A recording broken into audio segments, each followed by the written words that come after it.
la diaconisa y sus ayudantes para la hora de la clase bíblica de los niños.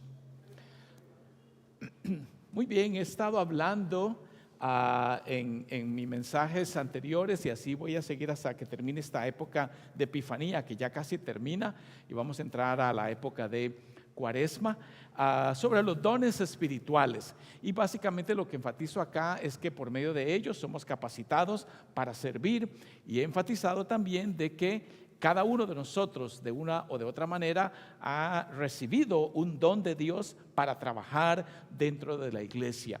Hay diferentes funciones y la analogía que se utiliza en las lecturas bíblicas es la analogía del cuerpo, en donde el cuerpo tiene muchos miembros, diferentes funciones, pero todos trabajan coordinadamente. Todos necesitamos, no solo pensemos en los miembros externos que uno ve, pero también nuestros miembros internos que son de vital importancia para estar vivo, para poder funcionar.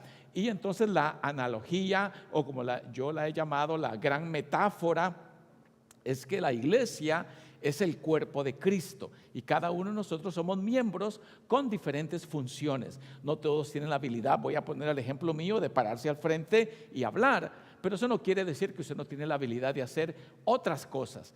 Muchas veces lo que sucede es que no hemos descubierto cuáles son nuestras habilidades o nuestros dones y hay que trabajar en ello, porque en la medida que lo descubramos podemos servir con más eficiencia. Otra cosa es que puede ser que tengamos más de un solo don, es decir, más de una sola habilidad para trabajar. No quiere decir, por ejemplo, que si alguien predica públicamente como yo lo hago, no puedo también hacer otra cosa como cantar. Bueno, yo no canto, algunos se van a reír de mí, pero pueden haber otras funciones que yo puedo realizar en mi función de liderazgo, como organizar grupos para servir a la comunidad, para cuando distribuimos comida, etc. Así que todo eso es importante y entre más saludable esté cada miembro es importante, ¿sí o no? ¿Quién puede funcionar con eficiencia estando enfermo? Si le duele el hombro, si le duele la rodilla, que lo mencionaba al principio, o cualquier otra falencia que pudiera tener, no podemos ser efectivos. Entonces la salud llega a ser como importante, aunque no debería ser un obstáculo, porque nadie tampoco tiene una salud perfecta. Miren ese doctor que le dice, vamos a tener que mandarle a hacer una plaquita. ¿De tórax, doctor? No, de mármol, le dice. De mármol, por si acaso no me escucharon bien. Resolvió el asunto, ¿verdad? Ya asunto zanjado, podríamos decir. Mire, estamos en el mes del cariño, del amor, de la, ¿cómo se lo llama? Y me encontré esto. Mi amor, ¿tú me quieres? Sí. ¿Cuánto? Mucho. ¿Hasta dónde? Hasta mañana, ya duérmete. Asunto resuelto. Esto es para los que se piensan estar un poquitito locos.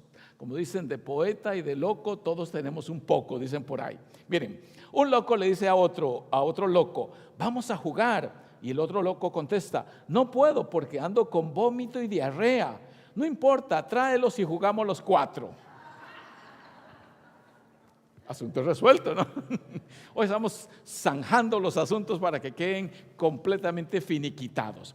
Ya hemos dicho que son los dones espirituales, no voy a enfatizar este punto, he dicho que son las habilidades que tenemos para servir, diferentes habilidades que hay en cada uno de nosotros, y el apóstol Pablo, más que definir los dones, nos dice que no debemos ignorarlos. Este pasaje es crucial porque así comienza su carta diciendo, no quiero, hermanos, que ignoréis acerca de los dones espirituales. Es decir, que debemos informarnos sobre lo mismo. Y el otro acápite, digámoslo así, que pone sobre el tema de los dones es el uso de la mente. Dice, no se amolden al mundo actual, sino sean transformados mediante la renovación de su mente, y así podrán comprobar cuál es la voluntad de Dios. Noten cómo ese tema de los dones, las habilidades, se relaciona con la mente. Ya lo vamos a ver más en el pasaje que voy a enfocar hoy, pero lo he mencionado en otros mensajes que he dado en el pasado,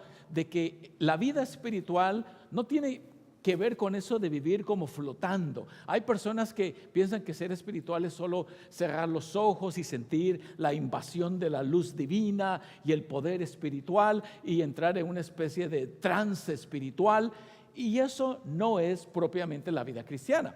Si alguien tiene esa experiencia, qué bueno. Los sentimientos, las emociones tienen su rol, pero no es lo más importante. Cuando uno estudia lo que vamos a ver ahorita, el apóstol Pablo, él nos dice que cuando uno adora, que lo haga con inteligencia, con la mente, es decir, estando consciente, plenamente arraigado con los pies en la tierra, entendiendo qué está acaeciendo, qué está sucediendo. Entonces debemos tener cuidado de no elevar la vida espiritual a un nivel que está desvinculado de la vida real que vivimos cada día, porque usted y yo estamos en un tejido social, estamos envueltos en un ambiente social que debemos tomar en cuenta e impactarlo, porque si no, la vida espiritual no sirve de nada. ¿Qué sucede una persona que vive con ese arrobamiento espiritual en las nubes y en el cielo, y se va a una montaña y se aísla del mundo y nadie sabe lo que está viviendo?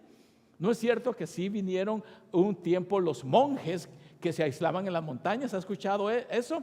Técnicamente, usted lo puede buscar en internet, se le llamaba a ese movimiento, no sé si alguien sabe el nombre, pero es importante conocerlo, se le llamaban los anacoretas. Nombre rarísimo, ¿verdad? Extraño, los anacoretas. Si usted busca en internet el tema de los anacoretas, va a darse cuenta que es gente que se aislaba del mundo, de la sociedad, de la ciudad, y se iba a las montañas y no quería mezclarse con nadie porque pensaba que era contaminarse. Eso no es espiritualidad. Dice aquí que debemos ser renovados. Y entonces el apóstol en la carta que acabamos de leer hoy dice: así pues, ya que anheláis los dones espirituales, procurad abundar en aquellos que sirvan para la edificación de la iglesia. Respiremos y pausemos. Dice aquí, ya que buscamos tener esos dones espirituales, no, la recomendación del apóstol en ese caso es que procuremos buscar aquellos que ayudan a la iglesia. Note que no dice que busquemos aquellos dones que nos apartan y nos elevan en esa especie de arrobamiento espiritual que me aleja de este mundo y estoy como flotando en las nubes. No, él dice que procuremos, note la palabra, el verbo que se utiliza así, que nos esforcemos por aquellos que edifican a los demás. Es decir, que ayudan a los demás. ¿Qué gano yo con decirles que tuve una experiencia trascendental, me elevé a las nubes y al cielo? Y usted dice, ¿y so what? ¿Y qué? ¿Y eso qué? Eso no me ayuda a mí. Usted dirá, bueno, good for you, qué bueno por usted, hágalo bien, sígalo haciendo. Pero lo que queremos es nuestra interacción. Y aquí lo dice el apóstol Pablo con claridad. Dicen que busquemos esos dones que sirvan para la edificación de toda la iglesia, que es el pueblo de Dios. Entonces hay que tener cuidado de no quedar estancados.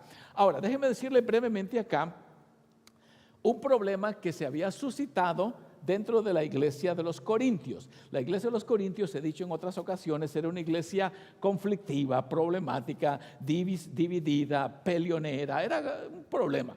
Y entonces había este grupo de personas que les estoy mencionando que decían: yo tuve una experiencia magnífica, fui transportado al cielo y experimenté esto y aquello y otro, y tenían un don que usted lo habría escuchado hoy, algunos de ellos, que se llama el don de lenguas. El don de lenguas, y eso significaba hablar en una especie de lengua angelical, así dice el texto bíblico. Y hay grupos religiosos que dicen todavía tener ese don. Yo no quiero entrar en polémica con esos grupos que piensan ese tipo de cosas. Sin embargo, voy a llamar la atención al problema que se suscitó.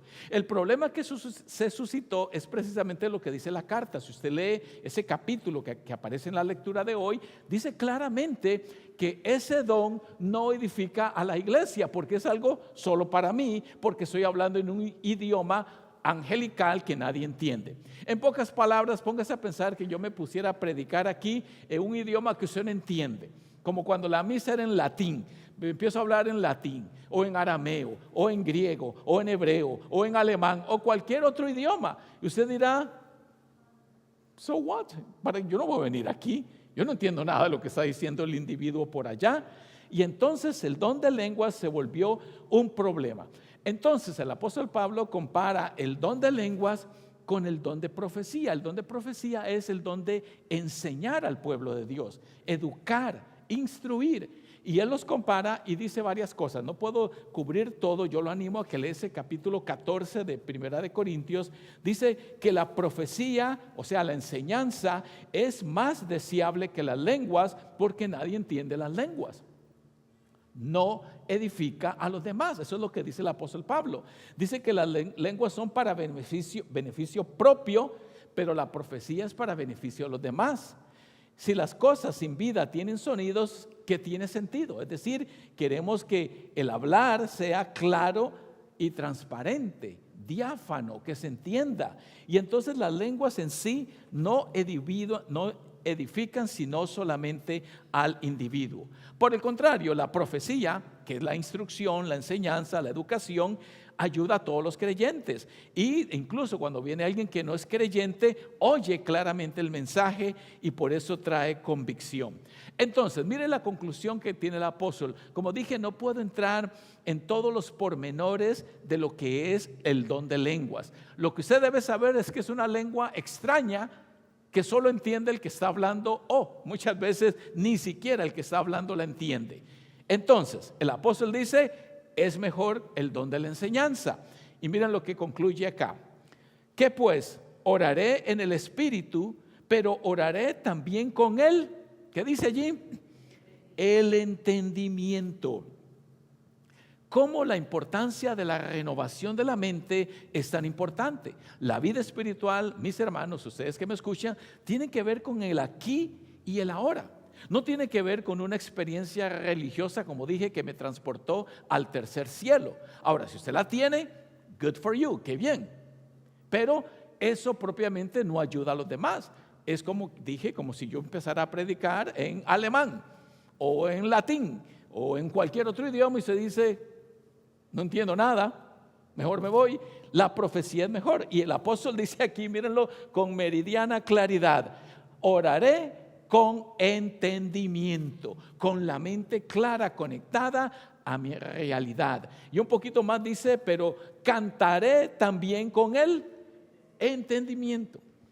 La mente, mis hermanos, es el, digámoslo así, el don que Dios nos ha dado precisamente para entendernos, para desarrollar música, enseñanza, toda la estructura arquitectónica que tenemos acá, el servicio que tenemos a la comunidad. Eso se desarrolla porque hay personas que tienen ideas de cómo trabajar para el pueblo de Dios. Y sus ideas pueden ser importantes. Quizás usted tiene una idea de cómo servir, digámoslo así, a los inmigrantes que están pasando una crisis hoy. ¿Quién tiene alguna idea? Que venga y la traiga. Pero si viene y me la trae en otro idioma que no entiendo, no va a ayudar. El apóstol dice claramente que debemos hacerlo con el entendimiento. Y por eso subrayo la importancia de renovar nuestra mente, de alimentarla con buenas cosas, porque eso dará un mejor fruto. Y dice después, cuando yo era niño, hablaba como niño, pensaba como niño, razonaba como niño, pero cuando llegué a ser hombre dejé esas cosas. ¿Conoce usted algún adulto medio infantil que no ha madurado, que no ha crecido, que se comporta como un chiquito? Y usted dice, bueno, eso no está bien. Uno espera que haya madurez. Yo voy a ir a ver a mis queridos nietos que son bebés y quiero decirles que mi nieto mayor apenas está empezando a caminar solo, ya tiene un poquito más de un año. Yo hubiera esperado que ya caminara. Espero que cuando llegue el abuelo le enseñe a caminar, pero lo menciono porque uno espera ver progreso. Ahorita se apoya en la cama, en las sillas, y cuando uno lo llama da sus pasitos. Todavía no se ha soltado como quisiéramos, tiene 1 año y 3 meses. Lo menciono porque uno espera que eso vaya pasando, que ya no dependa de la silla, que ya no dependa de la baranda, que se vaya soltando y vaya creciendo y madurando y evolucionando. Uno deja las cosas que son de niños. Imagínense que yo viniera vestido a este culto de adoración como Kiko el marinero. No se rían. Voy a traer mi trajecito de Kiko porque a mí me encanta el Chavo el 8, quiero decirles. No se sorprenda. Pero uno espera que uno deje las cosas infantiles. Eso es lo que dice el apóstol: dejé esas cosas y ahora me comporto con madurez. Y una persona madura es aquella persona que tiene el pensamiento centrado en las cosas correctas. Y por eso el apóstol dice: hermanos, no seáis niños en el modo de pensar. No seáis niños en el modo de pensar. Dicen los expertos que si uno empieza a alimentar su mente con los pensamientos correctos, positivos, con todo aquello que nos hace ver la vida diferente y de una forma más optimista, incluso muchas enfermedades se pueden curar. Y por eso dice: no seáis como niños en el modo de pensar, sino sed niños en cuanto a la malicia y maduros en cuanto al modo de pensar. Note cómo enfatiza tanto la mente, la transformación de la mente. Yo no estoy hablando, cuando hablo de mente, de esos metafísicos, ¿verdad?, que se elevan y hacen cosas raras. Hablo de estudiar, de crecer, de informarnos, de ser personas educadas. De eso me refiero. No se diga en torno a las cosas de la Biblia. Y al final dice que ¿qué hay pues, hermanos? Cuando se reúnen, cada uno de ustedes tiene salmo, tiene doctrina, tiene lengua, tiene revelación, tiene interpretación. Hágase todo para edificación. Es decir, que sea útil para quien me escucha, útil para quien me rodea. Y los dones espirituales tienen que ver con trabajar en equipo. ¿Qué pasa si yo tengo una gran idea, pero nadie me apoya? O usted piensa: no, esta es una idea absurda, tonta, irrelevante, no voy a llegar a ningún lugar. Probablemente, quizás, a menos que tenga mucha firmeza e intensidad. Pero el punto central, mis hermanos, es que esos dones son útiles cuando los ponemos a trabajar en el aquí y en el ahora. Y esa es la manera en que Dios quiere que la iglesia crezca, madure y que usted se involucre en el servicio. Y ahora que la paz de Dios, que sobrepasa todo entendimiento, guarde sus corazones y mentes en Cristo Jesús, Señor nuestro. Amén. Nos vamos a poner de pie para el próximo cántico.